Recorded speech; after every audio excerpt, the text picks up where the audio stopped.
Good morning. It is my pleasure to introduce our speakers during this segment. This segment will be divided into 3 sections. Each section will be followed by a question and answer session moderated by Christine Hernandez and Ryan Gove. Each speaker will have an allotted time to present. I will give each speaker a 3-minute warning to keep our schedule on time.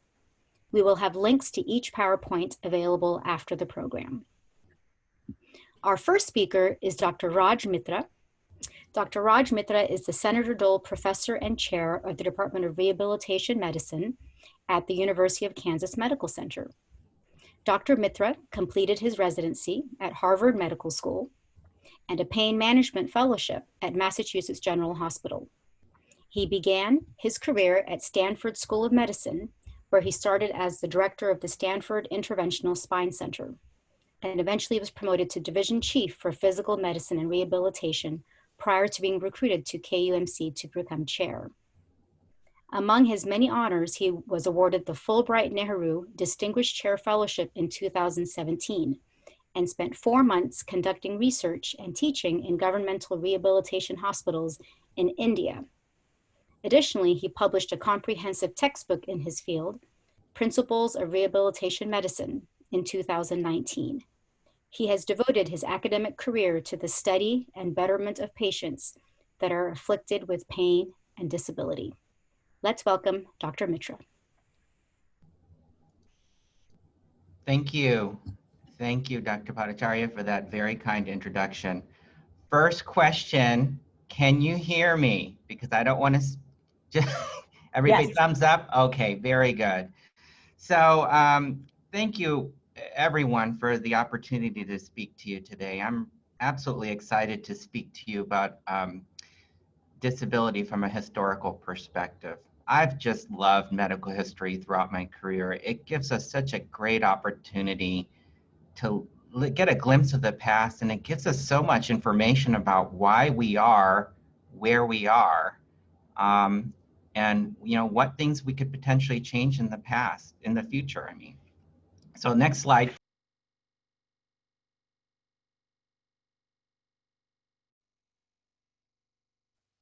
You're muted right now, Dr. Mitra.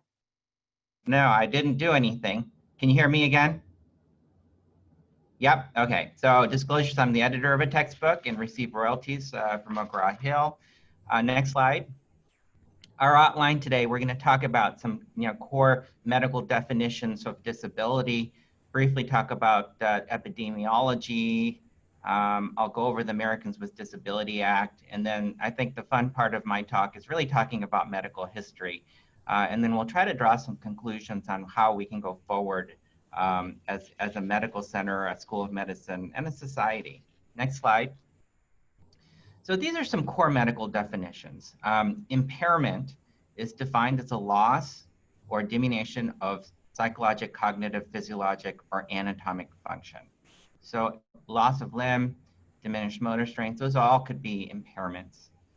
Disability, from a medical perspective, is described as the diminished ability to perform a task or activity which would generally be considered normal for a person in their societal context. Now that's the accepted definition. I'm not saying that I completely agree with it, but that is kind of what we go with in medicine. And handicap is the overall societal disadvantage, which comes from an impairment or disability. I wanted to throw in an additional definition. And for the sake of this lecture, we will define unconscious bias as social stereotypes about certain groups of people formed outside of one's own conscious awareness. And so I will talk about unconscious bias throughout my next 10 minutes, and then we'll figure out why that's such an important definition and such an important concept in modern medicine. Next slide.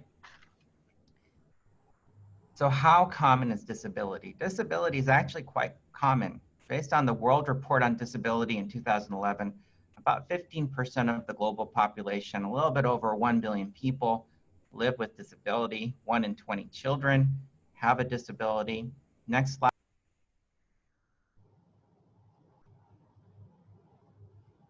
You are muted. Hold on. Yeah, I think someone is muting me by maybe someone doesn't like what I'm saying. Yeah, I'm muted now. So disability in our country affects 1 in 4 Americans. And interestingly, a lot of people in the South have the highest percentage of people living with disabilities. Next slide.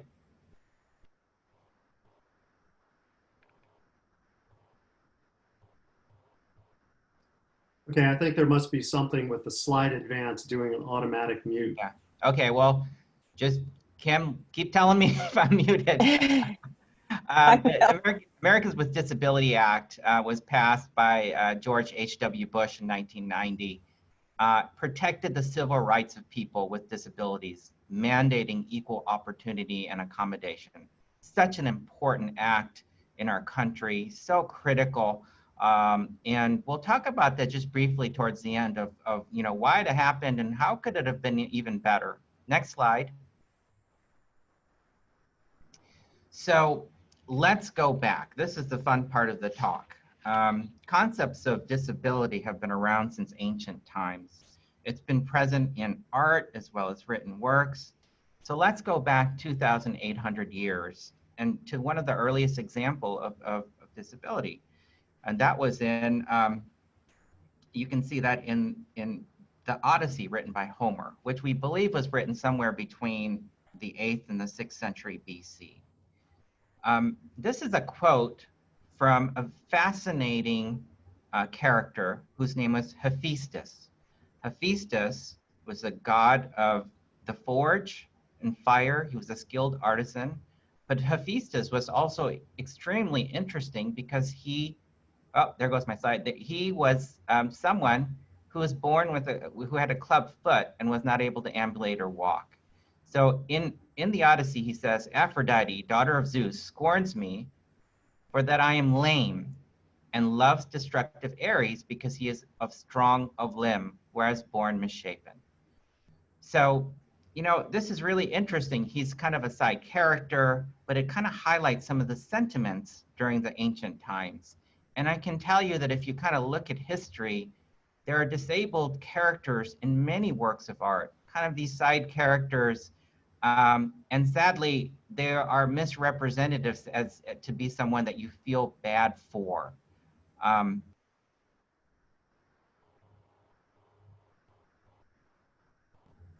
Next slide.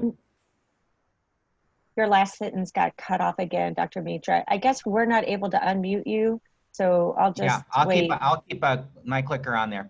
So in ancient Greece, individuals afflicted with impairments and disability, at times many historians feel that they were shunned from society. And some historians believe that it was some type of disability was a punishment for sin, and if they restored function, they were blessed by the deities. Next slide. And so this is really an interesting picture. This is a very famous picture, the School of Athens by Raphael. And what's really interesting about the painting is that everything is symmetrical. The building is symmetrical, the statues are symmetrical, the people have perfect posture, perfect muscle bulk. And it kind of reflects this ancient sentiment of really being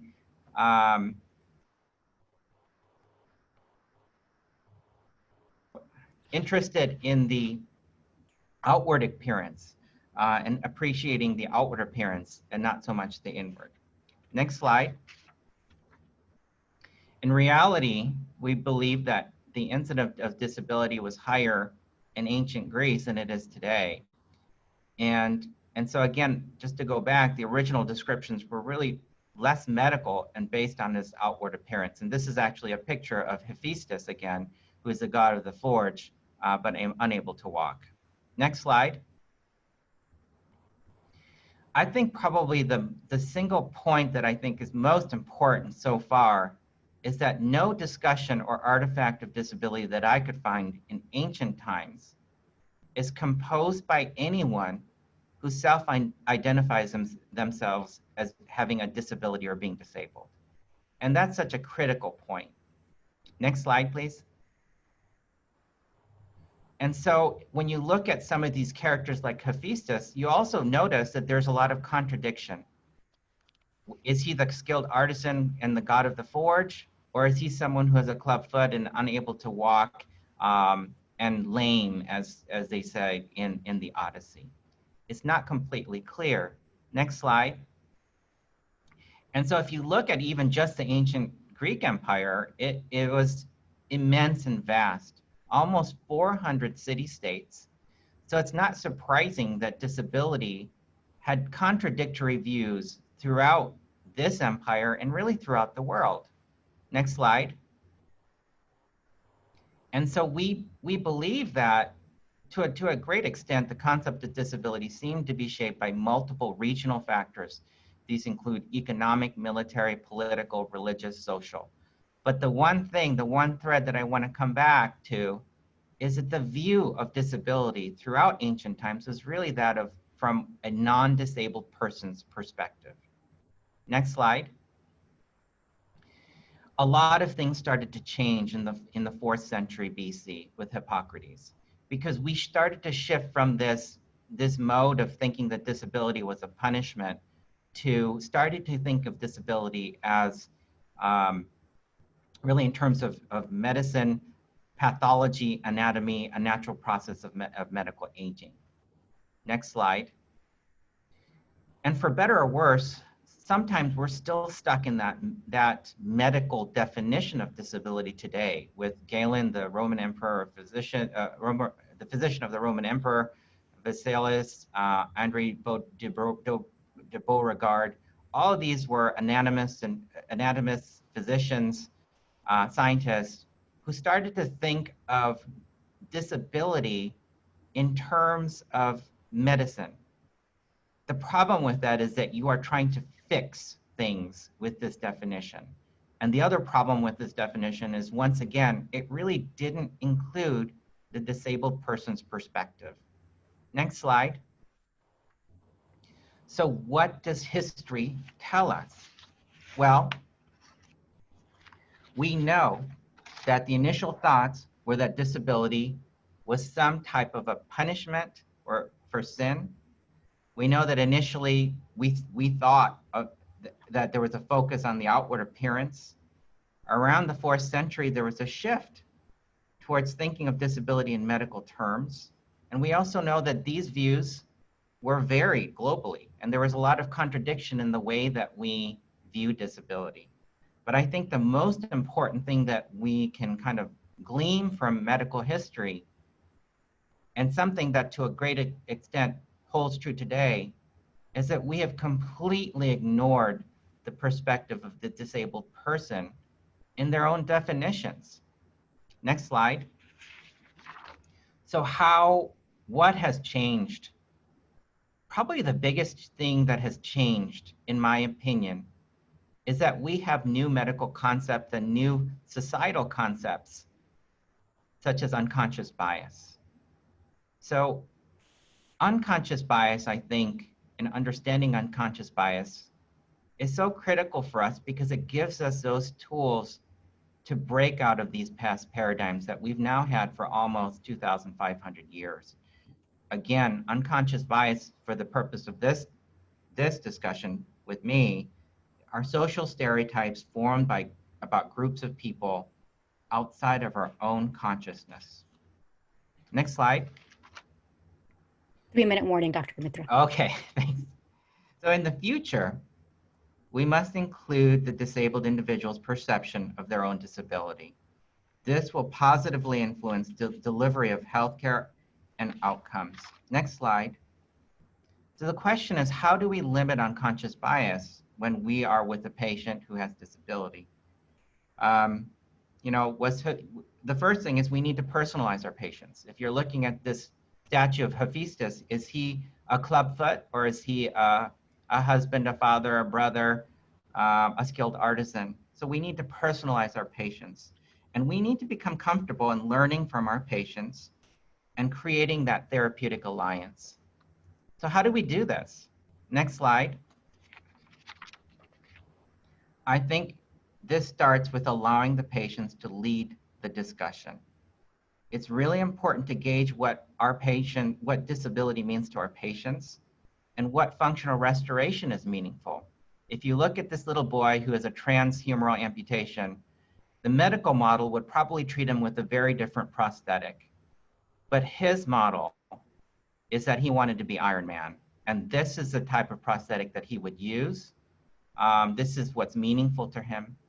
So his needs may change, but as a clinician, as a healthcare provider, you must ask your patient about what their needs are, what their cares are. And after you ask, you have to listen to them. Next slide. So I'm gonna end with a quote. And if you've listened to my brief talk, you probably have realized that I have said that the best people to lead discussion are people who are not non-disabled. And so this is an article which came out by Rebecca Tusick, who is a Kansas City, who lives in Kansas City. And the article came out in Time Magazine. And if you look at the web link in the bottom, you can actually read the entire article. And it's a fantastic article. So I'm just gonna finish by reading this. So here it goes. Well, here's the problem. We have ignored the perspectives, stories, and voices of disabled people for so long that their actual needs, feelings, and experiences are hardly acknowledged. We look through the eyes of non-disabled people so regularly that we forget to ask even one of the many questions hovering around the disabled recipients of quote unquote help. Did you even want help? Was it helpful? What needs did you have that remained ignored or misunderstood? What could be put into place so that you aren't forced to be dependent on the kindness of a stranger who may or may not be there the next time? So I think Ms. Tusick has said it way better than I possibly could have. And so I highly encourage everybody to please read the article. You will really understand the paradigm, I think, the best, because what I have said is we have to listen, and she is just a fantastic writer. So thanks once again for the opportunity to speak. And I will now turn it back to Dr. Bhattacharya. Thank you. Thanks, Dr. Mitra. That was wonderful, very insightful. And I see lots of great discussions on the chat. What I will say is that after the next speaker, we will have 10 minutes for open questions and answers. So please reserve your question and answers. Feel free to use the chat, but we'll have a great dialogue after Dr. Akinwuntan's presentation. So Dr. Akinwuntan is next. Dr. Abiodun Akinwuntan. Dean Akinwuntan received his doctoral and master's degrees in neuromotor rehabilitation from Katholieke Universiteit Leuven. I hope I did a good job with that. Catholic University of Leuven in Belgium. He also holds master's degrees in public health and business administration from Augusta University and a bachelor's degree in physical therapy from the College of Medicine, University of Lagos in Nigeria. Scholarship and advancing knowledge to improve lives is a major driving force for Dean Akinwuntan. His research interests include developing simulation and virtual technologies to improve daily living activities in patients following a neurological impairment.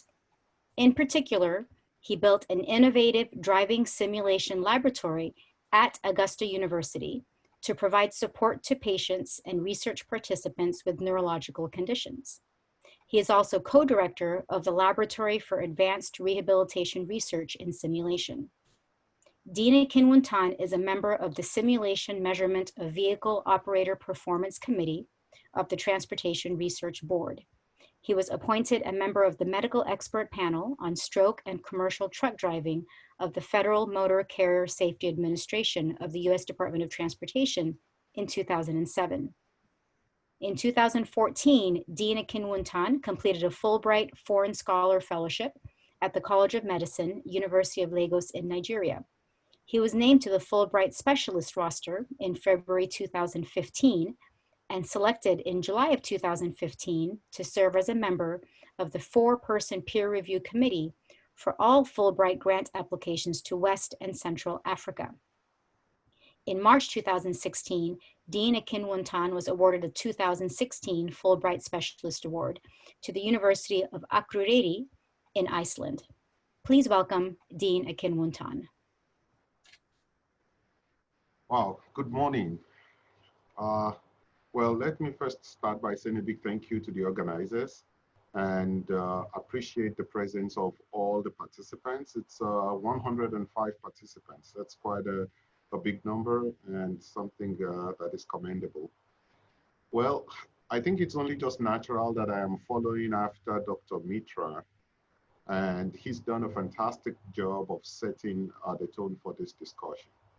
I will not be as academic as Dr. Mitra because I didn't go to Harvard and I didn't practice at Stanford, even though we're lucky to both be working at the KU Medical Center.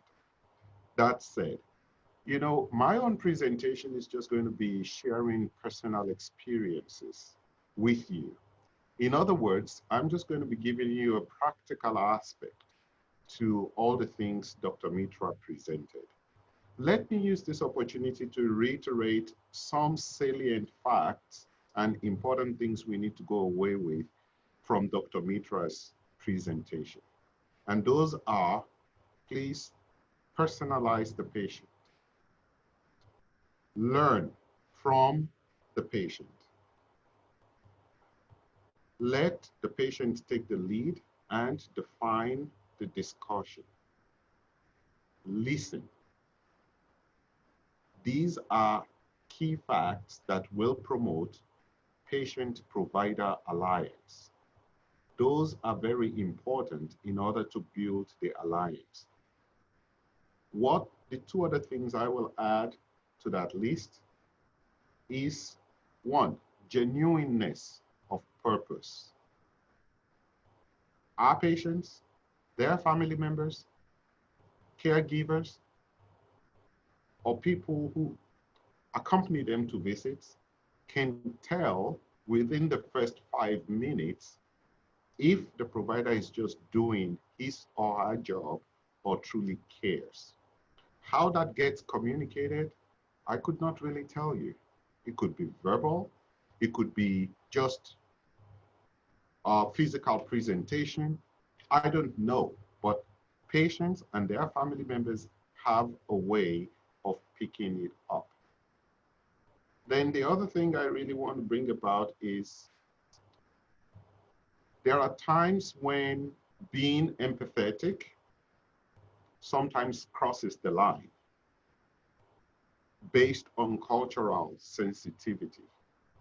And that is where it is important that we understand the background and the cultural uniqueness of our patients.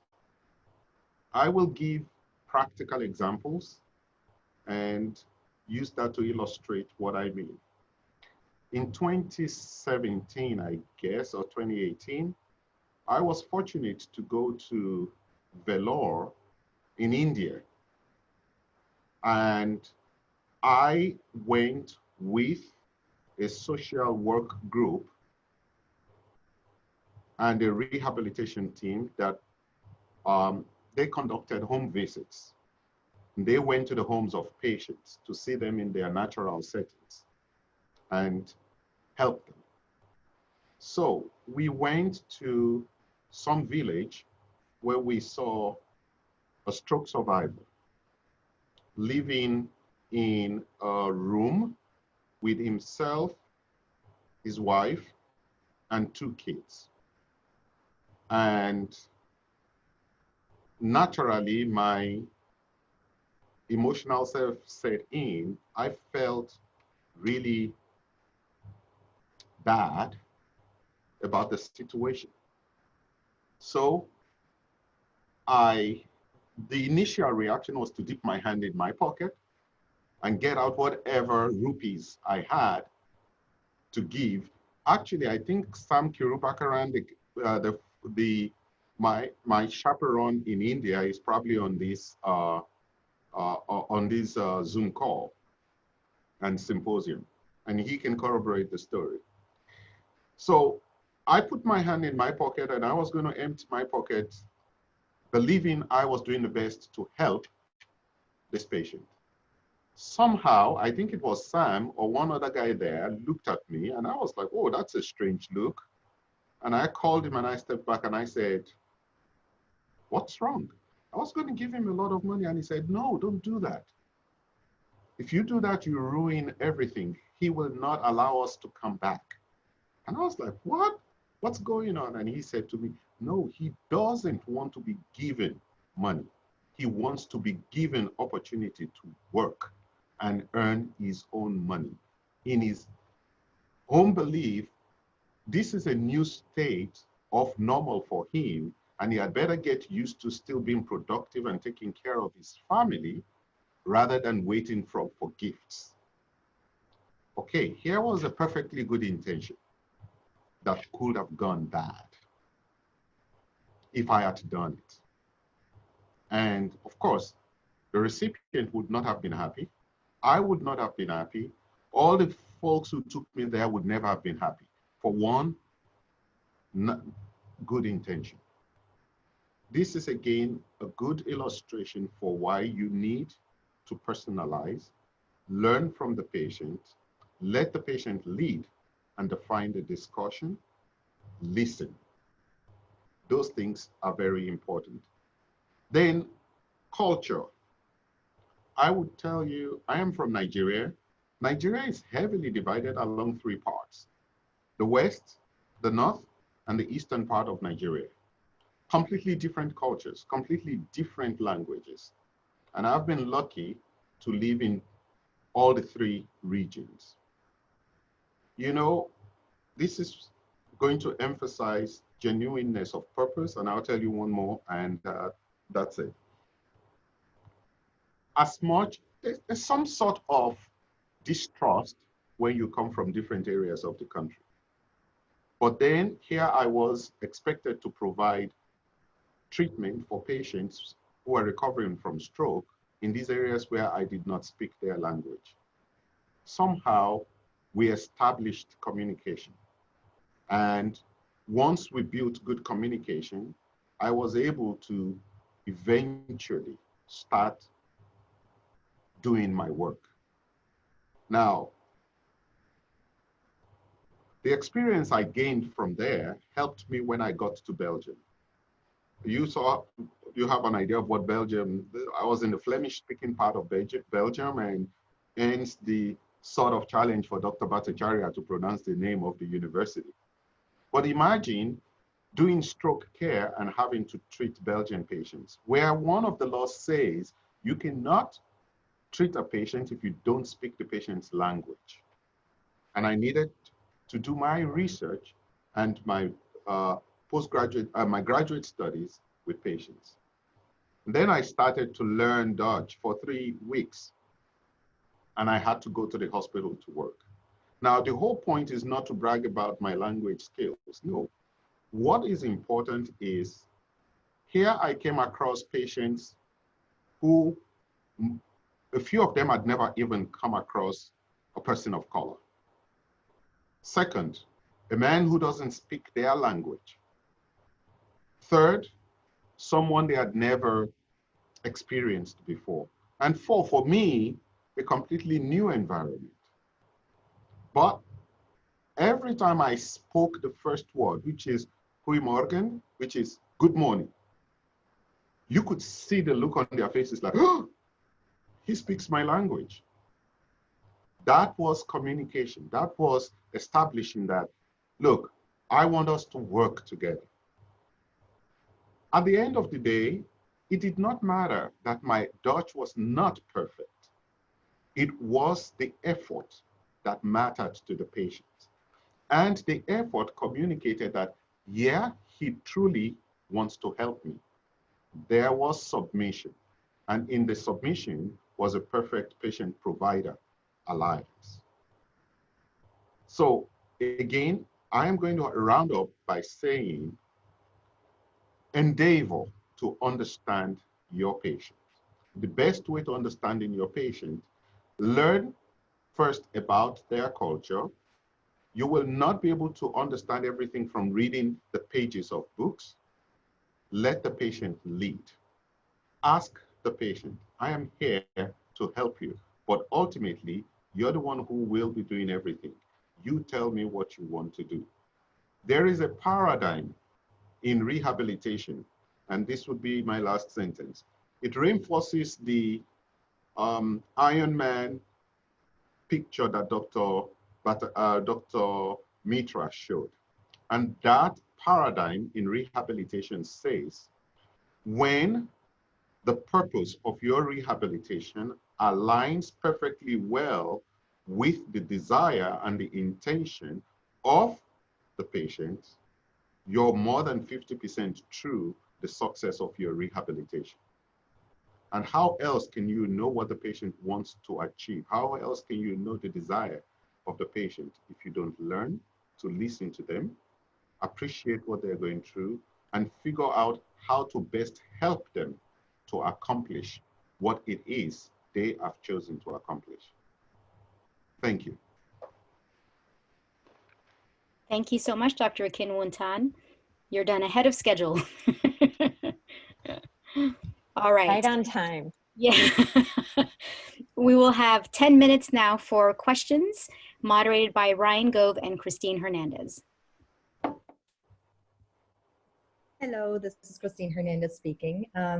We already had one question in the chat and very many comments. The first question is for Dr. Mitra and Dean Akinwuntan.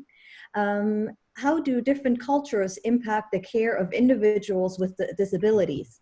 For example, it is important for the last panel to speak directly to the patient and show respect to the patient.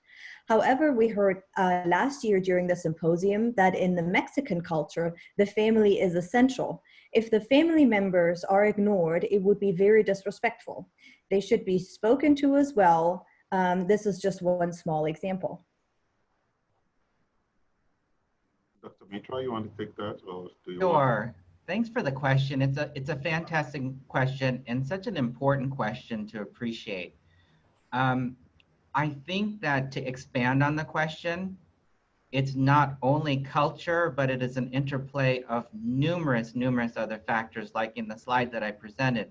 So it's not only culture, but it is finance, healthcare insurance, politics, medical treatments. All of these things are kind of interwoven, and it makes it very difficult for all parties to really communicate effectively. But I would then result to some primary goals. What is the primary goal in an interaction between a healthcare provider and a patient who self-identifies with a disability? Number one is to get information. And so that information and accurate information. I think the medical model is plagued by really a quote unquote doctor fix it, where you diagnose someone and this is the diagnosis and this is the treatment and that's that. And that's really not ideal. Not only is that not good medicine, it's not effective. Many times when you prescribe something which is not culturally sensitive, those resources go to waste. Your patients feel like they were not heard. So it really goes back, regardless of the culture, because there are so many cultures in the world. We need to go back and try to improve our communication skills and try to understand that we ourselves should not be Dr. Fix-It, and we are probably plagued with unconscious bias. We know that from the start. How do we manage that? Let them lead. Let the patient lead and let the family lead. In our culture, many times, and we've had this, I think I've had this conversation with Dina Kanwantan, is that our culture has a perspective in which the patient should be the person who makes all of the decisions. And by law, that is true. But in many cultures, elderly patients almost expect that their caregivers may be the ones making the decisions. So we need to have an honest discussion with the patient as to how this is going to unfold, and then let them lead the course of events. I'm sorry, that's a long-winded answer, but I hope that answers it to a certain degree. So I'll just quickly chip in on that. The example you gave in Mexico is flipped around in most other places where the patients feel, hey, I'm the patient. Why are you always talking to my family member? I can give you the information you just asked. So I think the real point that Dr. Mitra tried to make is there are so many variables at play, and you will not know all the variables if you don't ask. The only way to ask is establish good communication with your patient and whoever they have allowed to come with them, and listen and learn from them. It's the only way you can understand some of the variables at play. Yeah, and just one last comment. I think one of our biggest problems in medical education is we are dogmatic. We believe that this is the way that we do this. And in healthcare and I think in patient care, we can't have one size fits all. Everyone is really different and they have different ways of communication. That makes it complex for healthcare providers, no doubt, but we at least need to attempt and allow for that the way that you manage one patient who self-identifies with a disability, the rules may be completely different for a different patient who may come from a different culture and may even have different family support, family dynamics, and infrastructure for financial things and other factors. Thank you both for that, because you actually touched on some other comments. You know, people have been saying cultural awareness and sensitivity is so crucial yet so expansive, and you really just need to speak and listen to the patient. And so thank you again for touching on both of those things. There's a lot of great comments about communication training. A lot of people have said, yes, we need this, and they want to explore piloting it. And so again, we'll get that when we get the chat downloaded. I'm trying to see, Christine, I don't know. I think there is a good comment up here, and it reads, education, exposure, relationship building, being open to teachable, and often setting our own agendas aside to actual watch and listen. I thought that was a very good comment as well. Yes. And Marion also commented back to Dr. Mitra that it makes her think about the value of narrative medicine in practice and the importance of listening and hearing our patients' narratives. Understanding their stories is obviously really important. Okay, now the chat is getting a little busy. Jessica pointed out the concept of supported decision making and how that's also really helpful in these conversations. Other questions for our two speakers right now? We've got about 2 minutes left in our question and answer session. Or other comments? Please feel free to unmute yourself at this time and ask a question. Can someone say more about narrative medicine? Explain that concept.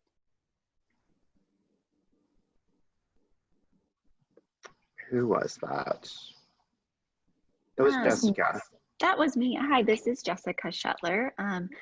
I can speak a little bit to the concept of supported decision-making. It comes from the idea of supporting individuals with developmental disabilities, and the idea that it's quite expansive, and I will do my best to do it justice briefly here, but sort of the idea that we don't need to necessarily put the onus on one individual person in the context of decision making. That really, for a variety of different types of individuals with different support needs, that decision making can be done in a partnership framework, and decision making offers a framework of how folks can do that. The website I posted speaks to this much more thoroughly than I do, and we also have some colleagues on the Lawrence campus that are really leading in this endeavor. And so if you'd like to talk more about that, send me a private message and we can set up some times to talk offline some more about that concept. Thank you. Dr. Bhattacharya, I think our question and answer time is up. Thank you, Ryan and Christine. That was awesome. Love the conversations and the comments and the questions. That's great. Well, everybody, we are now beginning our second segment of the session, which is community perspectives. We have Naomi Jamal as our first speaker. Dr. Naomi Jamal completed her medical degree from the Aga Khan University in Pakistan. There we go. Her residency and fellowship was at the University of Texas Medical Branch, UTMB. Dr. Jamal is board certified in family medicine, as well as in general preventive medicine and public health and medical quality. Her areas of interest are preventive medicine, adolescent health, women's health, community medicine, and public health. She currently works as clinic director at a federally qualified health center, Swope Health Independence, serving underserved communities. Her interest lies in finding community-based solutions to the social determinants of health many of her patients are challenged with. Dr. Jamal also serves as the Director of Clinical Quality and Performance Improvement at Swope Health. She is an assistant professor at the University of Missouri, Kansas City, where she's developing a prevention and community medicine program for the family medicine residency program. Let's welcome Dr. Jamal. Hi, good morning. Thank you so much for that introduction. Things have changed since I think I sent that in. I am now the Chief Quality Officer at Swope Health, which essentially is pretty much the same thing, but it's sort of more for the entire organization as opposed to the clinic at Independence. However, I do still have dedicated time as a primary care provider at the Swope Health Independence Clinic. Next slide.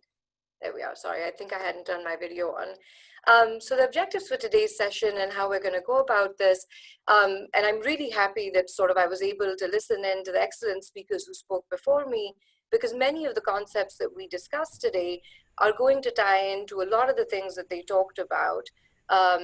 So we are going to go over some definitions for the purpose of this specific presentation. We're going to talk a little bit about ableism, and then also talk about some self-assessment tools that I've used personally in my own clinical practice to sort of combat implicit bias specifically, and how that can potentially affect the patient relationship.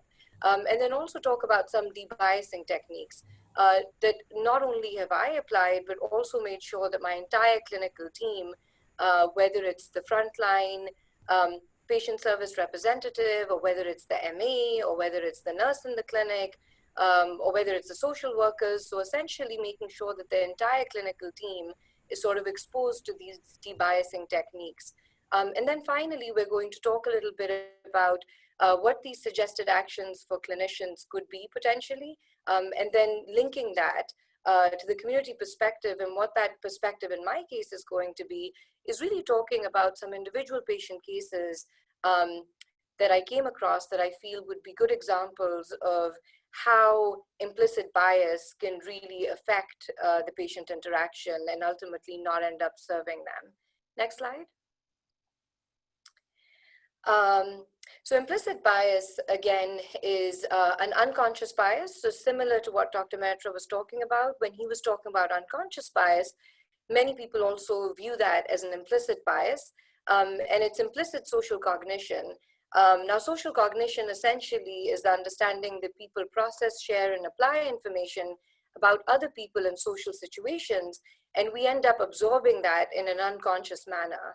The definition would be that attitudes that affect our understanding, actions, and decisions, again, in an unconscious manner. So really going back to the fact that this specific bias is unconscious and not voluntary, which in many ways makes it a tad more dangerous because we're not really aware that we have it in many instances. Next slide. So again, what is implicit bias and what it isn't? So implicit bias is pervasive, it's predictive of behavior in the real world. It is distinct from conscious stereotyping or prejudice, so it's not necessarily the same thing, although the effect can sometimes be the same. It's expressed indirectly for that reason, and it's related but distinct from each other, but it can sort of reinforce. Those two elements can be a reinforcing influence. The one thing I feel that if we leave with, other than the fact that implicit bias is unconscious, is that it is malleable, so it can be unlearned. And a lot of folks don't quite realize that because they figure that if this is an unconscious thing, I must not have control over it, or there must not be a way to unlearn it, which isn't necessarily true. And again, it is hard to teach. What it isn't is, again, always negative. You know, we do have some, what we may consider positive biases about people. But ultimately, it's stereotyping, which can, again, detract from that individualized care that our patients need from us. Again, it's activated voluntarily or intentionally. That isn't true. It's accessible through introspection. Again, not true. And it's always consistent with our own in-groups. It's not mutually exclusive, and it is not something you should feel guilty about. Because essentially there isn't a single person that doesn't harbor an implicit bias. We all harbor it. Next slide. So we're going to talk a little bit about ableism as well, and how sort of that can lend itself to the implicit bias many of us adopt with regards to people living with disabilities. So when we talk about ableism, again, it's discrimination and oppression of disabled people, and a societal belief that being able-bodied is normal and is preferred. But in reality, what we see, the people living with a disability can and in fact do thrive. Just wanted to sort of briefly go over this cartoon that we have on the side. And again, very similar, I think, to some of the points that Dr. Mitra brought up, was when we're talking about the medical model of disability, it's very much revolving around this idea that it needs to be fixed, that this is a situation or an instance that absolutely has to be fixed at all degree, at any extent. The social model, of course, I think is kind of more embedded in the principles of health equity, because if we look at this cartoon, what it essentially is saying is that in the social model, they look at that same individual and they're like, well, maybe the issue isn't that the individual needs to be fixed, but we just need a ramp instead of stairs, so that life for them is more accessible and they can be sort of, you know, achieve everything that they would like. Next slide. So how implicit bias operates in healthcare, that becomes the next question. Again, when I said that we all have implicit biases, we sometimes forget that is true for the clinician, but it's also true for the patients as well. And again, it's dictated by prior experiences, by what we consider cultural norms, and how we unconsciously absorb a lot of those ideas or thoughts. That in itself can then lead to attitudes and behaviors brought into the clinical encounter itself, which can then lead to differential treatment and adherence, and ultimately lead to differential outcomes. So in and of itself, especially if we're not aware that we're harboring implicit biases, it can completely change the outcome of the clinical interaction that you have with your patients. Next slide. So again, one of the crucial things is self-assessment. You know, we went back and forth and sort of were talking about how implicit bias for many of us, in fact, for everyone, is unconscious. So the first step essentially is awareness. How do we become aware of the implicit biases that we harbor? This is just one tool of many. Project Implicit, the reason I mention it is because it's a tool that I've used in the past to help identify what my implicit biases are, so that when I'm moving in to the clinical encounter, I can actually be aware of those implicit biases that I'm harboring, so that I am not caught unawares by them, and that it doesn't seep into the clinical encounter and end up having differential outcomes for my patients. Next slide. So debiasing, again, it's a conscious ongoing process. It goes back to the point that it is malleable. It is something that can be unlearned, and it is something that we can work on. Essentially, like I said, the first step is awareness, becoming aware of the fact that we are harboring a specific implicit bias. In this instance, it could very well be around patients with disabilities, minimizing the effect once we become aware of that implicit bias, and then doing constant self-check-ins. It isn't really a situation where we feel that, okay, a single session or a single tool or a single awareness technique is going to assist and help. It's something that we have to constantly work at and constantly be doing check-ins, because those unconscious biases can very well change over time. Next slide. So this, I think, is going to be my last slide, and the one that I probably want to spend a little bit more time on. And that's essentially coming back to, what suggested actions the clinicians can work on. And a lot of this specific slide is based on what the AAFP recommends in their health equity toolkit. But then I've sort of linked it to the community perspective, and we'll talk about individual patient encounters that I've had that kind of address some of these issues. So the first one is to consciously affirm egalitarian goals and consider specific ways to implement them. One of the things that we've done at Swope Health, again, we are a federally qualified health center, so health equity really is the basis of how we interact with our patients. One of the things that we've adopted was to really make health equity a part of our quality plan for the entire organization. Over the last, I think now 18 months or so, we've really made a health equity in all policies, and we've adopted that approach, which essentially means that anytime anyone is authoring a policy at Swope Health, there is a dedicated section to health equity. So you essentially have to write how your specific policy is going to affect health equity. And if it is inherently going to affect health equity, how can that be combated if the potential effect could be negative? So for instance, if we decide that we are going to develop a new staircase, essentially then the health equity piece of that would be, is there a ramp? Is there a way for a patient with disabilities to get to, let's say, that second floor access that you now feel people need? So it's really sort of adopting that in all the policies across the organization, even when they may not necessarily seem overtly clinical. The other point that we're kind of looking at is consider your gut reactions to specific individuals or groups as potential indicators of implicit bias, and consider how these reactions might affect your work. One of the things that I feel that this has affected in clinical practice is inadequate history taking. And this is something that happened quite recently with a patient of mine who had come in for a regular wellness check. She does have Down syndrome, but otherwise, for all intents and purposes, is thriving, has a very active social life, probably better than mine with my 100 hours a week workday.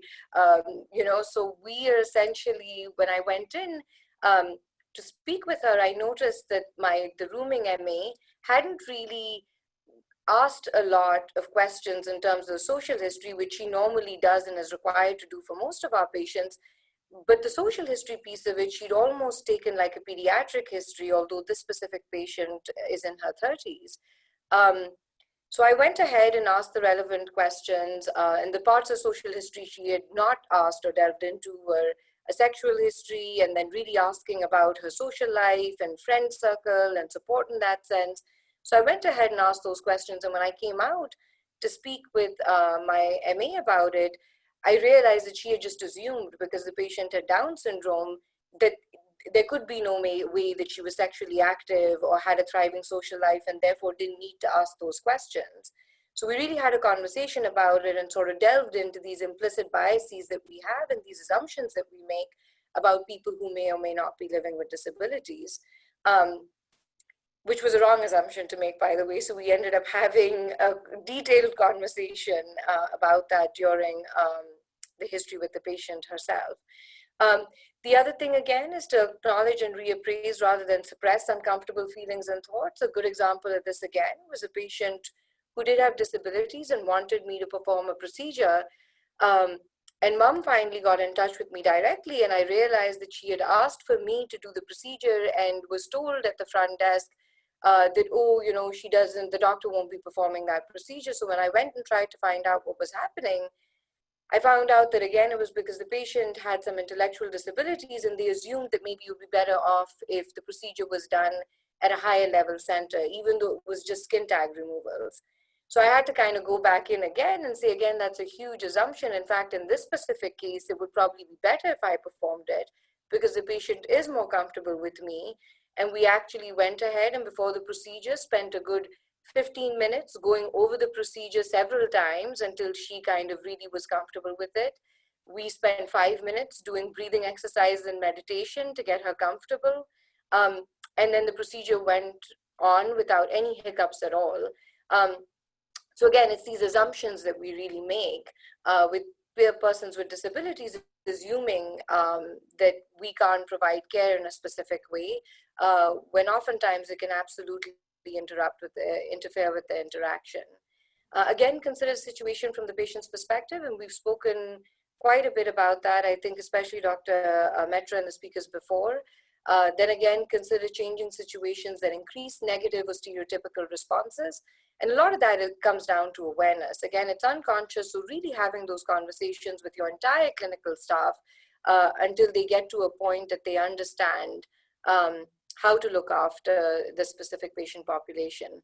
The last one is essentially partner with researchers and participate in research to advance understanding of implicit bias and to develop evidence-based interventions.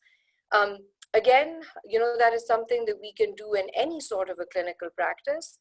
But one of the things I think from a federally qualified health center perspective, and something that we've strived to do, again, we don't have a patient, family, and advisory council yet, but it's certainly something that we're sort of working towards. So as we are looking at membership on those advisory councils, really looking and making sure that you have either family members who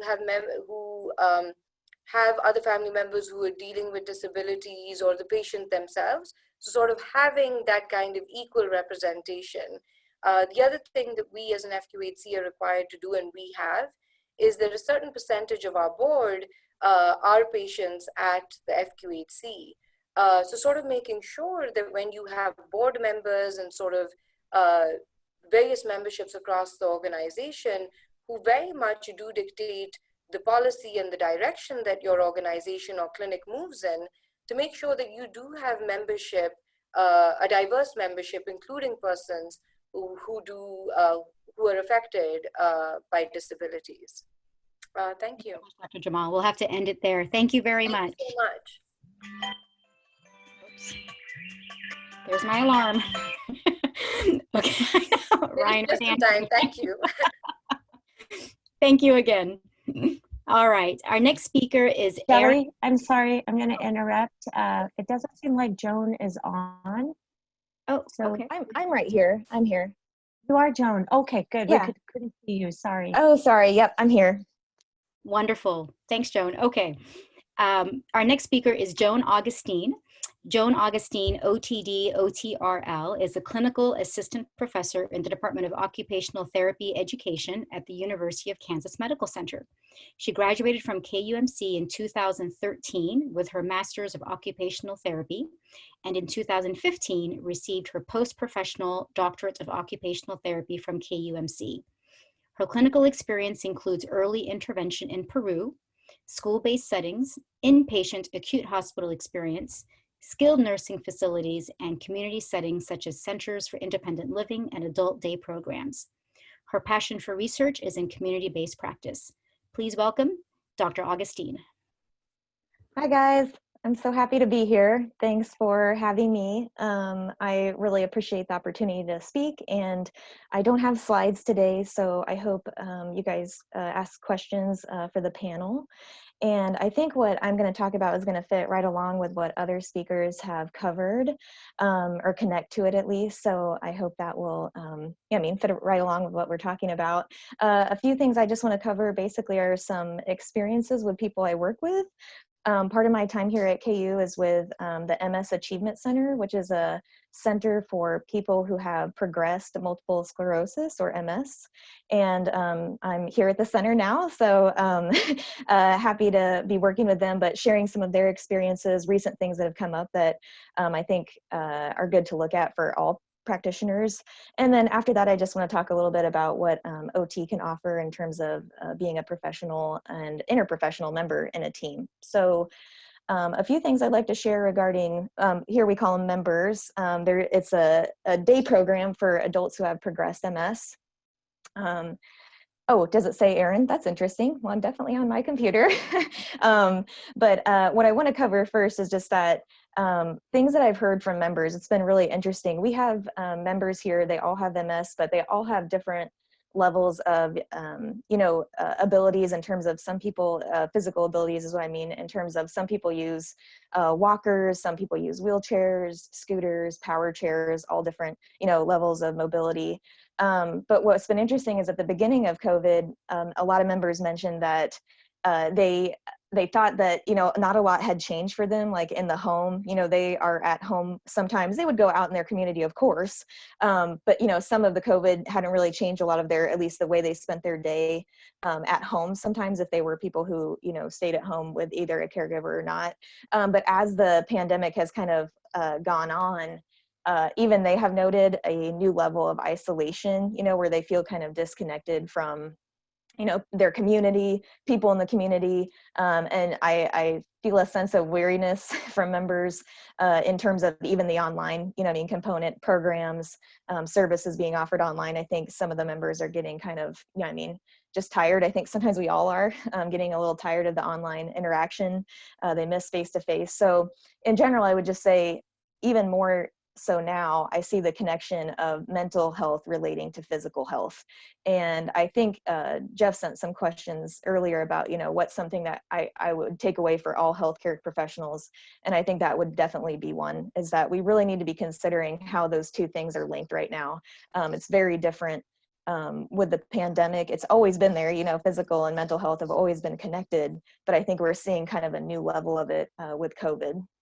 So definitely considering, things like isolation and how that's, influencing people's health and wellness. Something we focus on here at the center is that, people have a progressed condition, but we're focusing on wellness. So, the fact that you can live well with a progressed condition or with a disability, or however, you want to look at that, people can be well and live, a full life with something, going on.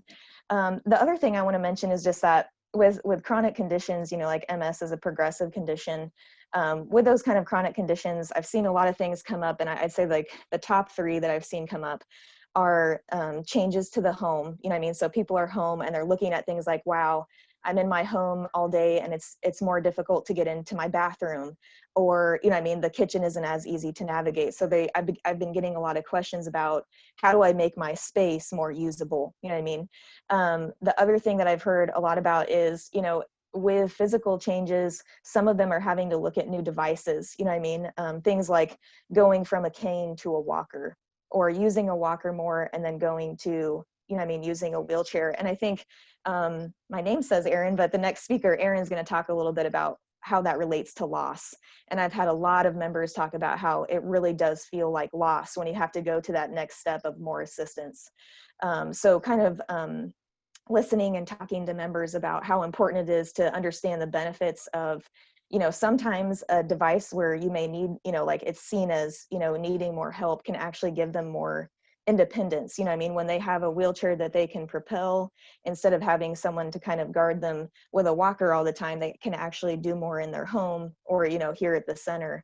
And having an open, an open perspective in terms of hearing about their concerns and not forcing any equipment on people. You kind of have to bring up your concerns as a therapist or as a healthcare professional about safety, but the person is the one who has to decide about a different device.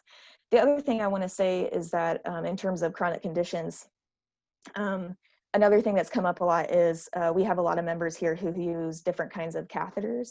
And something that the last presenter, Dr. Jamal, talked about in terms of considering the person as a whole person, that I think has come up more and more is things like, this person uses a catheter. For example, there was a member here and she was not using one, and she was curious about using one because she's having to go to the bathroom quite a bit. Well, going that many times during the day, she's gotten really fatigued. And then, with MS, there's already fatigue related to it. So she was falling frequently in the bathroom. So she kind of talked to some of us about, should I get a catheter? What's that look like? And, she set up an appointment with a urologist to speak to him about what a catheter should look like. But before she went to her appointment, I was talking to her here at the center and I said, hey, I know that you are married and I know that you've been married a long time. And I said, I know you're worried about, she's a person who does swimming regularly. I said, check which catheter is best for swimming. But I also said, please check, about what catheter you know, or ask about how it would work if you and your husband are still sexually active. You know what I mean? I want you to feel like you can still address that, you know what I mean, and be active with your partner if that's something you want to do. And I loved it because she came back the next week. She had talked to her urologist. They decided on a suprapubic catheter, which I think was a good fit. And I said, hey, you know, how did the appointment go with your urologist? And she came up to me and was like, I asked him what you talked to me about, and it's a can do. So I just really appreciated, you know, I like that she asked the professional about it, but I think she also appreciated that, you know, I was considering her as a person, you know, and not just a person who has MS. You know, I wasn't like, you know, defining her by her diagnosis. So I think that's important as healthcare professionals, that sometimes those things that feel uncomfortable to talk about, we make them weirder by not talking about them. So bringing those things up, you know, things like that are really important to people, and it's important to consider that. The last thing I want to say, just in terms of what I've heard and in terms of member experiences that's been shared with me, is just that idea of, if they live with someone, being a burden or being, you know, extra reliant on caregivers, family members, or people they live with. And I think, again, I've heard that a lot from members since I've been here, but with COVID, I've heard that even more. So for example, we had a member who, she was kind of looking at that, she's having much more difficulty walking with her walker. And she kind of became tearful when talking about, you know what I mean? She feels so bad because her husband does all the work around the house, and she wants to do more, but she doesn't want to, you know, sound ungrateful for the things he does around the house. So she's like, I want to be able to maybe use a wheelchair where I could move myself around my house, but I don't want my husband to hear it as I'm ungrateful for what he does. But she kind of talked to me in terms of, you know, as OTs, we're always thinking about routines and how people find meaningful activities within their day. And it was so interesting, you guys, like she became tearful talking about just the fact that she'd like to help with the dishes. And I think, wow, you know, like how, that's such a thing that, you know, like I complain about doing the dishes, but when you're not able to do some of those simple activities throughout the day, whether it's because of movement or something mental health related, those little things become very big things, because they're ways that you can, you know, be engaged in your day, is what I'm trying to say, you know, finding meaningful activities. So yeah, that idea of tuning into people's relationship with their caregivers and how that looks, and like several presenters have mentioned, listening both to the client and his or her caregivers, spouse, family members, whoever they're living with, I think is a really important component to kind of make sure we're providing good care. Lastly, I don't have a whole bunch of time, but I want to make sure that I cover, in terms of OTs being interprofessional healthcare members, I think the number one thing I get asked is, what is occupational therapy? It really focuses on daily routines, and we really look at, I think the best idea is it's how people occupy their time, and that can be several things. So we kind of focus on people's routines and how we can support them in those routines. And like I said, something that comes up a lot that I feel like is something beneficial is we do have some background and in aging in place. Aging in place is referring to being able to grow, you know, old in your home, that it supports you being able to live in your home as long as possible. And I've heard a lot of that from members recently. A lot of people are getting bathroom remodels done right now because they have the time and their spouses are home. I know not everyone has that financial ability, but I've heard, I mean, I had 2 members yesterday talk to me about bathroom remodels and what should I include in my bathroom and what shouldn't I, you know, in terms of looking down the road with a progressed condition. So that's one thing. I also have to say, I love my Center for Independent Living and social work friends in terms of making sure we advocate for our clients and helping them advocate for themselves. You know what I mean? Showing them that they can be self-advocates, you know, reaching out to their doctors when they need something like an adjustment to a wheelchair, or if they really do need some counseling or psychology services, that we're helping connect them to other professionals. And then lastly, I think we have some great programs here, but looking at, can we provide some services, which is already happening, both in person and online. So one program we're doing virtually here is the I Can Do It, You Can Do It program, which is ICDI. And it focuses on healthy eating, and then physical activity throughout the day. So programs like that, I'm hearing a lot of members asking about, like, how can I be more active throughout the day? Because, you know, we're at home, and now home is a place of work for some people. It's a place of leisure. It's a place of, you know what I mean, spending time with with people you live with. It's a place of maybe sometimes not if you don't live with someone. So just focusing on those things that, like I said, maybe we didn't, you know, see as big activities before are now kind of coming to light. So yes, I think the biggest thing, which I've heard in the other presenters, but I wanted to say too, is that I think the most important things, you guys, that we can do for our clients and the people we serve is listen to them, listen what they feel our priority is, you know what I mean, and then try to find team members that can help them meet those goals and priorities. And that goes right along with people have mentioned about supported decision-making, self-determination. You know, the coaching model kind of presents it where the person is the lead of the care and you're there to support, you know, as needed. So I'd say that's kind of my main takeaway is let's listen to the people we serve and make sure we're meeting needs that are priorities to them. Thank you. Thank you, Dr. Augustine. That was wonderful and right on time. We appreciate it. Sure. All right, we have one more speaker before our next scheduled break. We have Erin Major. Erin received her bachelor's degree in Child and Family Studies from Northwest Missouri State University in Maryville, Missouri. Following a year of AmeriCorps Vista service, in which she worked with refugee and immigrant families in Atlanta, Georgia, Erin obtained her Master's of Social Work from the University of Georgia. She has spent most of her social work career doing hospice and bereavement counseling. Her role as program manager involves overseeing all aspects of the member experience. She ensures the MS Achievement Center is meeting the needs of members, especially providing a fun, supportive environment. She also facilitates connections groups, schedules guest speakers, coordinates all electives, and manages applications and intakes. Erin is also part of the fundraising team and manages social media. Her favorite part of working for the MS Achievement Center is that she is continually inspired by the members' strength and fortitude.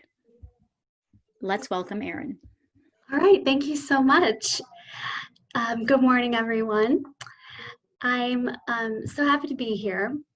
So I'm a social worker by trade, and the bulk of my experience has been in hospice care.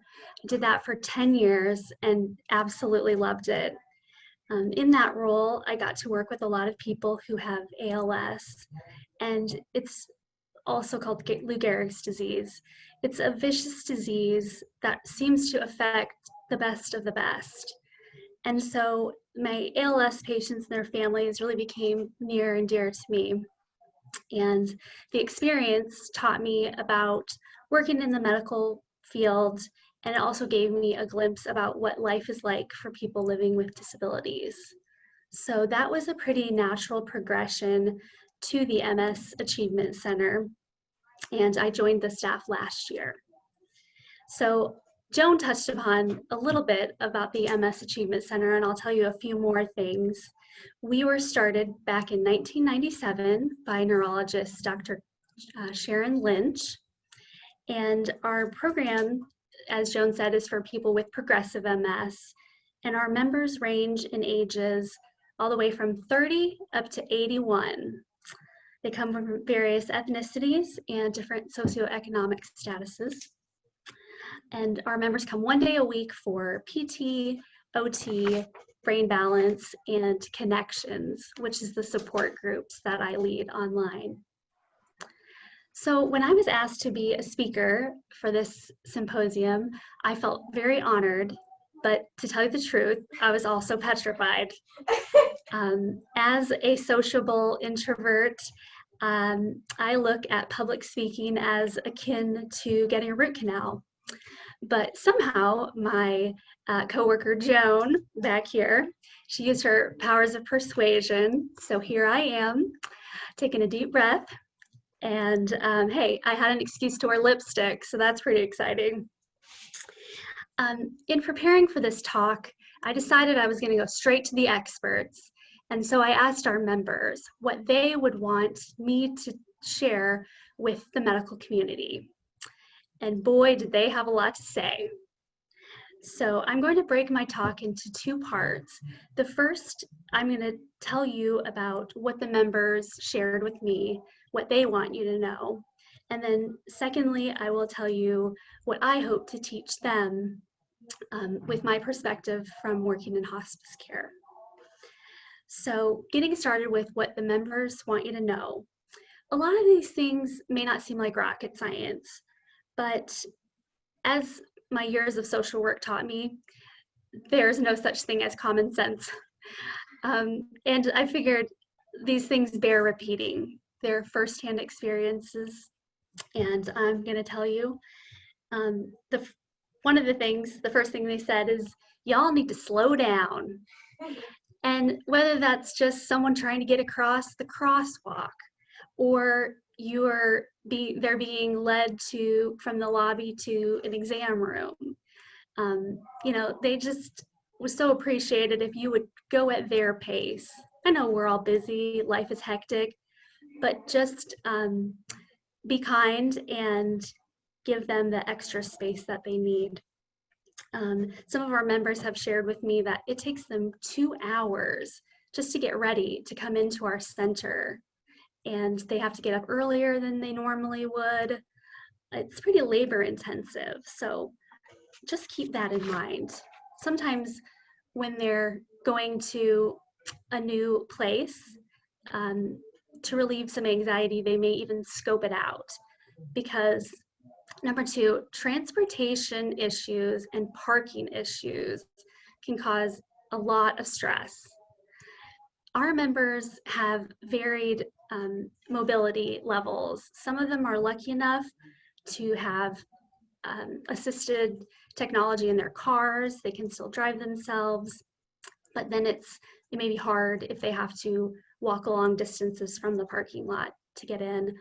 Others rely on public transportation. Some people rely on friends and family. So anyway, if someone ever comes to a medical appointment and they're feeling frazzled, remember there may be a story about what they went through just to get there. Number 3, having a disability is expensive. The members of the MSAC are no longer able to work. And so not only do they have a loss of their income, but they incur a lot of costs. Medications, infusions, specialist appointments like urologists, and medical devices. Recently, one of our members was telling me about a piece of medical equipment that he needed to get for his bathroom. And I thought, oh, that seems pretty simple. Maybe it would cost like $100 or something. And when he told me that it cost $2,000, I was absolutely floored. Number 4, nobody likes unsolicited advice. And though your intentions may be good, I would advise you against telling someone with MS to just do yoga or follow the latest fad diet. It's a surefire way to kill rapport. And finally, honor their intelligence. At the MSAC, we work with a lot of brilliant people. We have a former professor, an engineer, a surgeon, just to name a few of their professions. And it broke my heart when I've heard more than one person say that they've been at a medical appointment in which the nurse or doctor talked only to their care partner and didn't even make eye contact with them. So I would urge you to give people the benefit of the doubt. Assume that they are cognitive enough to understand what you're explaining, because you can also share that information with the care partner as well. People with disabilities are very resilient because they've had to overcome a lot of things. And I believe that that has also helped them to cope with the current COVID pandemic. Having a chronic condition, they've constantly had to adapt to the new normal, or as I like to call it, the new abnormal. They've known loss, and that has taught them about the practices of mindfulness and gratitude. And that brings me to what I hope to teach our members. I really would love to see us have a framework for talking about grief. And when somebody loses their healthy self, or they have to give up something such as driving, that is a significant loss, no different than experiencing a death or a divorce. I think as a country, we need to be better at teaching people how to grieve in healthy ways. And the way we do this is by holding space for people. Most of you probably know who Brene Brown is. For those of you who don't, she's a social work professor at the University of Texas. And she became very famous when her TED Talk about shame research went viral. So Brene says, in order to empathize with someone's experience, you must be willing to believe them as they see it and not how you imagine their experience to be. I think that is the key right there. I also like to remind myself that there's a reason God gave us 2 eyes and only 1 mouth, or 2 ears and only 1 mouth. As you listen, you build trust, which allows people to feel safe enough to tell you about their fears and their needs. I really believe our members at the MSCC would rather have an awkward conversation with you in which you fumble through things, but they can see that you're trying, as opposed to you just making assumptions about what they need or what they can and can't do. Just admit what you don't know. And then two, in terms of grief, realizing that everybody copes differently. That can be especially hard right now when we're going through collective grief. So the person that is your support person, your care partner, they are going through grief as losses from COVID pile on one after another. And so, sometimes people are almost living in a grief fog where it makes it hard just to get simple things done. I would say with grief comes things like anxiety and depression. It looks like that. And sometimes people are just on edge, and that ebbs and flows. So I would highly encourage all of you to educate yourselves a little bit more about grief, whether that's grief of your loss of healthy self, or even just grief with a pandemic. The person I would recommend is Alan Wofelt. This may come as a big surprise to everyone, but Elizabeth Kubler-Ross's work is outdated. There's better stuff out there. So please, if you remember nothing at all, remember that. And finally, my last point is a bit of a public service announcement. Regardless of whether or not you live with a disability, you should all have an emergency preparedness plan for a health crisis. At the beginning of the COVID pandemic, people were not allowed to bring a loved one into the hospital with them. I instantly thought about all of our folks. Sometimes they have to be hospitalized for urinary tract infections, things like that. And naturally, it made me worry for them. So I really tried to drive home this point. And, if you wait for a health crisis to hit before you make any plans, then you'll be forced to make an emotion-driven decision, which doesn't feel good. So I say, do yourself a favor and have these important conversations with your family. You need to be asking things like, who would you want to be your medical durable power of attorney? That person would only act in your interest if you were incapacitated or unable to make decisions for yourself. And that goes right along with having an advance directive, or it's also called a healthcare treatment directive, where you can spell out exactly what your wishes are about procedures you would and wouldn't want. And these documents are not hard to get. You can just go to the website for the Center for Practical Bioethics and print one off. It's only 2 pages, and they have a whole section called Caring Conversations, which answer a lot of frequently asked questions. And then you just get it notarized. You can even go to your bank to get that done. It's also to think about having backup caregivers. If the person that is your care partner went into the hospital suddenly, who would you be able to call up? Do you have family or friends around that could help out? If not, it's important to know what your budget is for paying for care, whether that's a private duty, in-home care, or if you'd had to do a respite stay at a long-term care facility. So very important, and I hope that you will all take this advice. And this concludes my presentation. Great. Great job, Erin. You were awesome. Thank you. I know. We couldn't even tell that you felt petrified before starting. Thanks.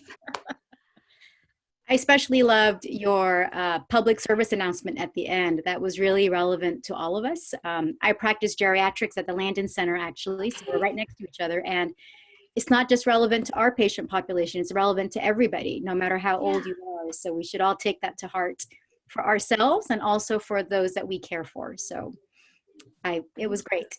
Thank you so much. Yes, and you were right on time. We appreciate that.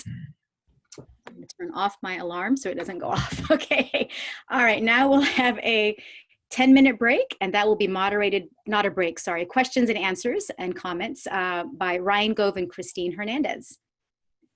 Actually, 5 minutes. No, excuse me, 10 minutes. Sorry, 10 minutes. Yeah, 10 minutes. Thank you so much. We had our first question that came up during Dr. Jamal's presentation. This question is from Tracy Edwards, and she was asking, it's a question more to see whether case managers are a good way to help people with disabilities coordinate complex issues in their medical care on outpatient side or on the outpatient side. Yes, I would tend to agree with that, absolutely.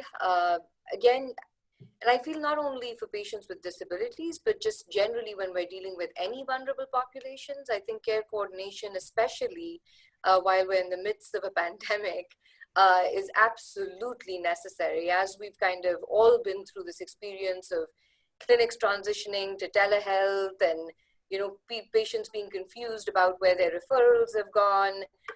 All of those sort of issues have very much been compounded for patients with disabilities who do struggle. And I was looking at the chat with transport concerns and so many other unique challenges that we do tend to not focus on as much. So all of those things have certainly been exaggerated, as a result of the pandemic. So absolutely, I think case managers, care coordinators, social workers, even if you have, sometimes we work in limited resource environments. So even if you can't find someone who you can dedicated hire in that role, you can always train other members of the care team to step in to those specific roles and kind of restructure your resources around depending on what the needs of the time are. Okay, and then we had another question for you. Does SWOPE offer institution-wide unconscious bias training, or are you exclusively engaged in debiasing within your teams? So I think it definitely started as a debiasing effort within the clinical teams and sort of was just something that we recognized on the front line, with our frontline staff.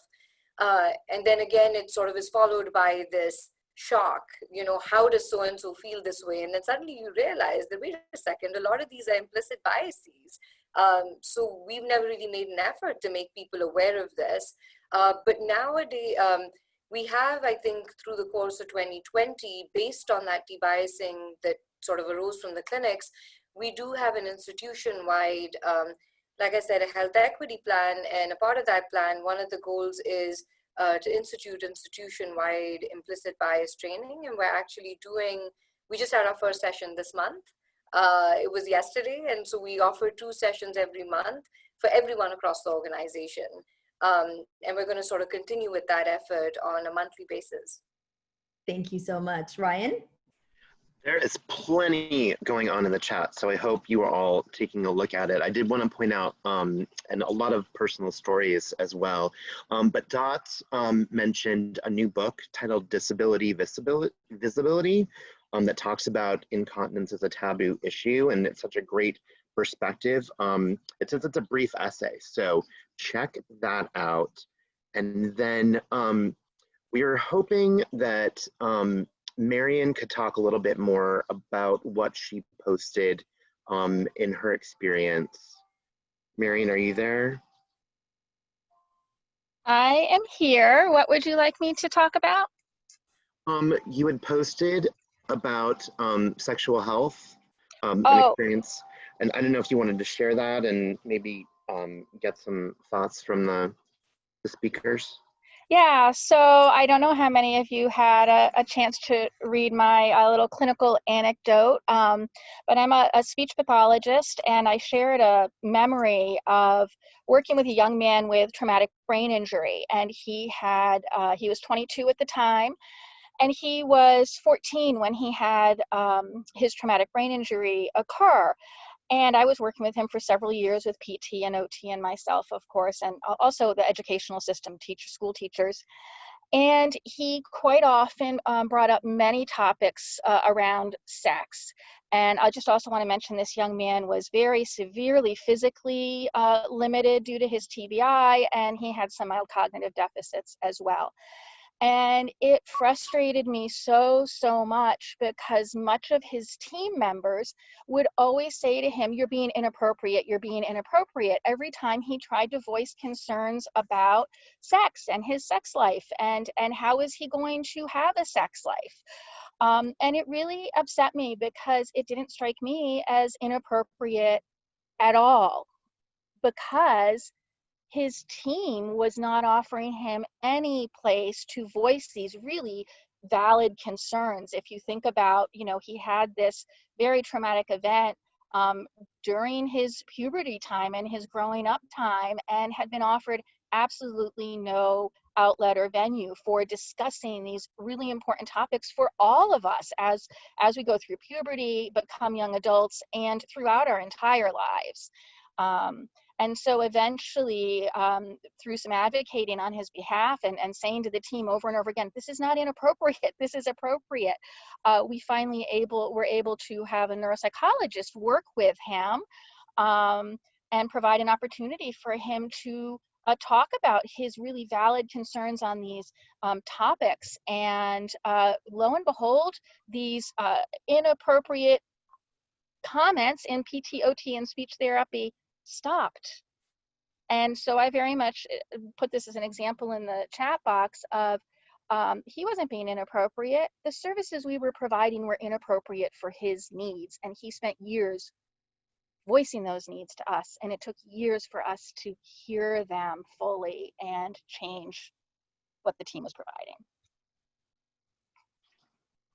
Yeah, thanks for sharing, Marion. I just think I'm sad to hear that, and I hope, we have practitioners coming out into the world that will address some of those things. I always tell my students, you never know if you're going to be the only one asking about sexual activity. So it's our job to do it. And, like you said, any healthcare professional, I think, can, but we need to be aware of that. And I really hope, like you said, in the future that we can hopefully not have that be an issue, because that's just kind of breaks my heart to hear that, like, so unfortunate. So thanks for sharing. And yeah, it makes me even more like, maybe not let's talk about sex, but a little bit in class. So yeah. Thank you. Thanks.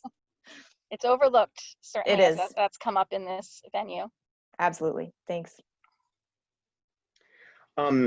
Lots of other shout outs talking about grief. Thank you for doing that. Talking about cost. Thank you for doing that. And for everyone for sharing their stories. Kimberly actually just posted, what do you say to teachers who tell a student or child to try harder? Hey, this is Jeff, and I'm weighing in on that in the chat, but I'll just speak because that's a really common challenge. One of the problems with concussion is it's another invisible problem, and it's a cognitive problem. It's a functional problem. It's not something that a bandage and a cast is going to fix. Unlike the flu or the common cold or even the measles, taking a few days off to get better isn't really the answer. And what often happens in the school systems is the kid will come back after being away because of concussion symptoms. And when the kid gets back to school, despite the fact they're supposed to be on some degree of cognitive rest, they missed a couple of exams. And so the teachers load them up on Tuesday morning with an exam and then Wednesday afternoon with an exam so that they can be back on track. And that would be the equivalent of someone having an acute ankle sprain and then being told, it's okay, you've had a day off, now I want you to run on the treadmill. You know, it's not the right approach. And so there needs to be some formal education. And in the work that the Concussion Management Center does in the community, this is one of the big challenges working with educators, is having them understand that, at least in the case of a concussion, the recovery is not, now that you're back at school, you're back to regular activities. There still needs to be a progressive return. All right, I'll get off that soapbox. I'm on soapboxes today. I'm so sorry. No, you're good. You're good. And I also want you to appreciate that was the 25-word answer, not the answer I'm tempted to get, just so you know. Sure. Erin pointed out expert on grief and loss was Alan Wolfeltz. You can check that out, and definitely check out the Center for Bioethics. I think, Dr. Bhattacharya, our 10 minutes is up. Awesome. Thank you all. Yes, thank you, everybody. Thanks, you. Ryan and Christine, for moderating the questions and answers and discussion. So we are entering our final portion of the segment. So far, we've had cultural perspectives, we've had community perspectives, now we're having rural and aging perspectives. So to speak about that, we have Jenny Jones. Jenny Jones is a Regional Director of Sales and Marketing for Presbyterian Manors of Mid-America. For the last 9 years, Jenny has been working closely with seniors and their families to respond very compassionately and effectively to the need-driven, health-related concerns of the senior. Jenny holds a Bachelor of Science degree from Bethany College in Lindsborg, Kansas. Let's welcome Ms. Jenny Jones. Good morning, everyone. Can you hear me okay? Yes, we sure can. Okay, I've got the beautiful Canopolis Lake in the background, west of Saline County. I am coming to talk to you guys today about aging in place. It's a tough topic, and it's always great to be around people that paved the way for us. We have so many amazing people in our communities, and a lot of them are in the rural area that we don't often get to come across, but just listening to their stories can be so amazing. So I'm going to give you a little history on how Presbyterian Manor came about. If you want to go to the next slide. It's a nonprofit, and it started in 1948. We're a 501c3 that we put our profits back into the community for the residents. And we have 16 senior living communities throughout Kansas and Missouri. And total, we have 2,144 apartments, and 896 of those are for independent living, 469 assisted living, and 779 skilled nursing, which includes rehabilitation and long-term care services. Next slide, please. Mrs. Alice Kolb of El Dorado, Kansas, a rural area, was the one that spoke up and said that she felt like there was a need for the aged, and she was a single woman who didn't really have a lot of family support, and she raised her hand and said, I think there needs to be a place where people like myself can go and age in place. And next slide, please. Alice Kolb is, she was part of the synod, but she wanted to dedicate her estate to providing this for people, not just for herself, but she saw the need for it. And there was a spot in Newton, Kansas, where the very first Presbyterian Manor was built. It is no longer part of the Presbyterian Church, but we still adopted and kept that name to carry on her foundation and her vision for this area. Next slide, please.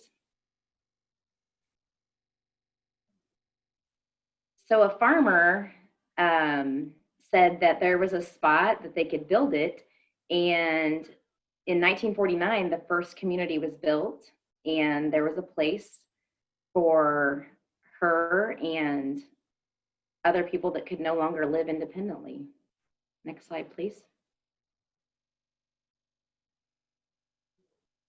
So bullet point number 2, to us, experience really matters. And delivering quality senior services for 7 decades, valued and treasured. There's numerous towns and cities that the Presbyterian Manors are located in, but all communities, we try to volunteer and apply our talents and extend our hearts to people like Alice Kolb that come to us and say they need help with living, but as they age in place, really listen to them and help them through aging and decision-making processes where they can choose and keep their independence as long as possible. A strong mission really matters. We do provide quality senior services guided by Christian values, but I often get asked, do you have to be a Christian to live there? And absolutely not. We are very open to all walks of life, and we are there to provide services and help people through whatever stage of life they're in. One thing that is really great about helping these people age in place is not only we're not accountable to our shareholders, but we put our profits back into the community. And we also have a very philanthropic program where a lot of times our elderly do outlive their resources. They outlive their money at no fault of their own. And so then what? What happens then? And that is a big concern. Over 68% of our elderly are very concerned they're going to outlive their money. And so we have a Good Samaritan program in place that will help offset costs that are needed to help them continue to live in their home so they're not uprooted and they can still maintain whatever area of living they're in by choice. Next slide, please. This is the Newton Presbyterian Manor, the very first one. I refer to it as the mothership. And we'll go to the next slide. Farmington Presbyterian Manor. And some of you may be familiar with some of the executive directors. I'm not going to name them all, but you can see them on the slides. Topeka. We have Clay Center in a very rural area. Bolton. Rolla is in Missouri. Parsons. Lawrence. Arkansas City. Salina. Emporia. Manor of the Plains in Dodge City. Fort Scott. Wichita, and that's before the construction. And the next slide, this is after the construction today. Aberdeen Village in Olathe. Aberdeen Heights in Kirkwood, Missouri. And lastly, Aberdeen Ridge is being built in Colorado Springs. So with aging in place, we have the Continuum Care Retirement Community, And I know that's not always a possibility or a choice for everyone. We have the independent living, and then in the licensed care, we have assisted living, memory care, long-term care, and rehab.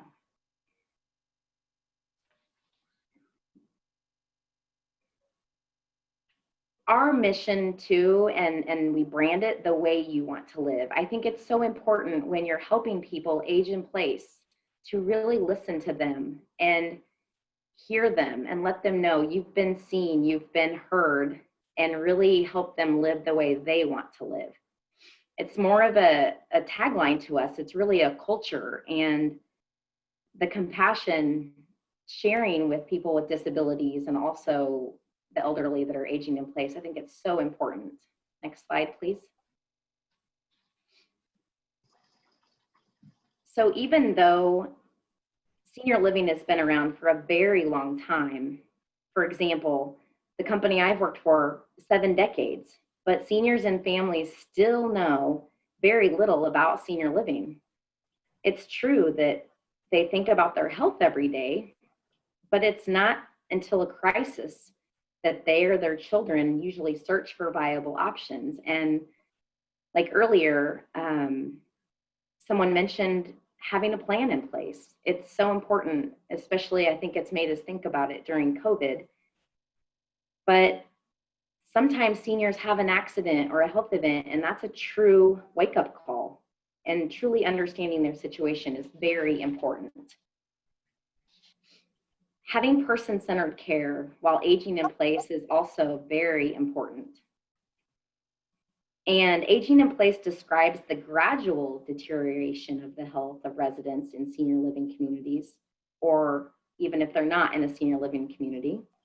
It is one of the most predictable trends in senior living today, but aging in place is also one of the most difficult trends to manage effectively and compassionately. Providing an environment of choices is so important. Freedom of time, opportunity to pursue interests and hobbies, opportunity to learn and discover talents. 95% of our elderly say that they still want to learn new things. And programs and supporting the systems needed. Next slide, please. And lastly, I want to talk a little bit about challenges to opportunity. Aging in place can be very complex. There are often strong temptations to make short-sighted, short-term operational decisions. The quick fix sounds really good, but the short-run solutions can frequently trigger serious long-term problems. Having the services available for a specific need is so important. Whether it's for chronic or episodic conditions, the natural changing health needs gradually increase with time, and this process is generally predictable. The challenge is often being certain of the most appropriate way that care could be provided to the individual. A sudden change in health, such as a hip fracture or a stroke,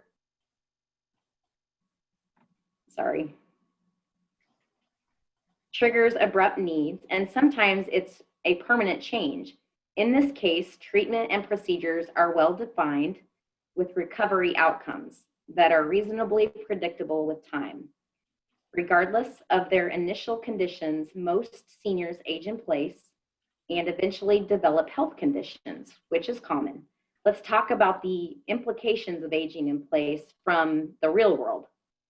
There's usually 4 very involved groups. First and most importantly is the person and the complications of aging and trying to cope with their physical afflictions. They experience fear, confusion, frustration, and insecurity. Many either refuse to understand or fail to recognize the real implications of their changing health conditions. In other words, they're acting human. So family members generally fall into 2 categories. They're either deny the changes are occurring, or they hope their loved one will miraculously cope with the situation. You have 3 minutes, Jenny. Okay. Some family members will recognize the aging process and help make some very difficult decisions. Peers and neighbors of ailing seniors living who have not yet experienced serious aging complications don't want to constantly be reminded of the inevitable. The challenges that the professional staff frequently find themselves facing is providing love, patience, and compassion while addressing the changing needs. Working effectively with families who simply refuse to deal objectively with bad news, the balancing act delivering increasing levels of care into a current level of care, or helping the person or family member with choices while aging in place to move through the continuum. My personal goal when helping seniors is to provide them with dignified, appropriate, necessary, and cost-effective living options and choices to accommodate their changing needs as they proceed through the later stages in life.